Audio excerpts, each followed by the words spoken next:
25 دسمبر آ رہی ہے، ہمیشہ کی طرح مسلمانوں کا اہم مسئلہ میری کرسمس کہنا جائز ہے ناجائز ہے۔ اسی طریقے سے آج کل چونکہ مغربی ممالک میں مسلمانوں کی بڑی تعداد آباد ہے، آس پڑوس میں بتیاں برقی قمقمے لگائے جا رہے ہوتے ہیں، سیلیبریشن کا ماحول ہوتا ہے۔ ذرا مجھے بتائیے کہ ویسے آپ کو یہ جو سیلیبریشن ہو رہی ہے، ظاہری بات ہے سیدنا مسیح ہمارے بھی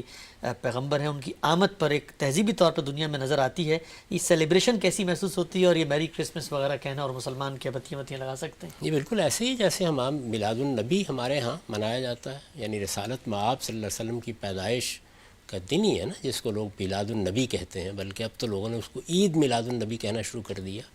تو اس میں بھی اسی طرح سے روشنیاں کی جاتی ہیں، اسی طریقے سے آپ نے دیکھا ہوگا لاہور میں بھی، کراچی میں بھی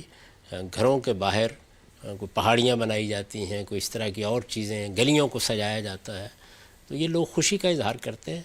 میں نے کئی مرتبہ عرض کیا ہے کہ یہ میرے ذوق کی چیز تو نہیں ہے، لیکن میں اس کو ناجائز بھی نہیں کہتا، یعنی ہر چیز کو آپ بدعت نہیں قرار دے سکتے۔ تو ہر تقریب جو خواہ ہمارے محمد الرسول اللہ صلی اللہ علیہ وسلم کے حوالے سے ہو، ہمارے پیغمبر مسیح علیہ السلام کے حوالے سے ہو، ہمارے پیغمبر موسیٰ علیہ السلام کے حوالے سے ہو، اس میں اگر کوئی شرک کا معاملہ نہیں ہے یا کوئی اس میں تعبدی پہلو، عبادت کا پہلو شامل نہیں کر دیا جاتا، کیونکہ عبادت کے لیے یہ ضروری ہے کہ آپ کے پاس نص ہو، تو اس کو آپ ناجائز نہیں کہہ سکتے۔